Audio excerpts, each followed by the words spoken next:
Aujourd'hui si est bien pire. Bien plus concret.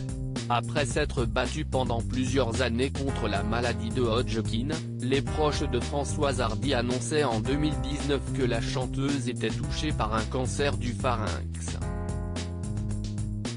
Désormais en rémission, elle doit toutefois vivre avec les nombreux effets secondaires de pas moins de 45 séances de radiothérapie comme elle le rappelle dans les colonnes de Paris Match, en kiosque jeudi 18 mars.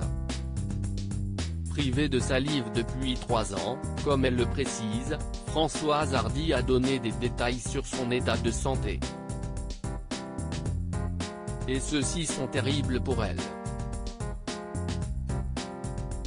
J'ai en permanence des détresses respiratoires, des crises d'étouffement et de suffocation, sans parler des hémorragies nasales interminables, décrit-elle auprès de nos confrères. Devenue sourde d'une oreille à cause de l'immunothérapie, Françoise Hardy a précisé qu'elle ne pourrait plus jamais chanter, notamment parce que sa tête est asséchée. Un état de santé qui réveille en elle une terrible peur. Je n'ai pas peur de mourir, mais j'ai très peur de souffrir, d'autant plus que si est déjà le cas, peur aussi de la souffrance de devoir me séparer des deux êtres que j'aime le plus au monde, Thomas et son père, précise la chanteuse. Françoise Hardy appréhende un état de santé insupportable très proche de son fils, mais aussi de son ex-mari Jacques Dutronc.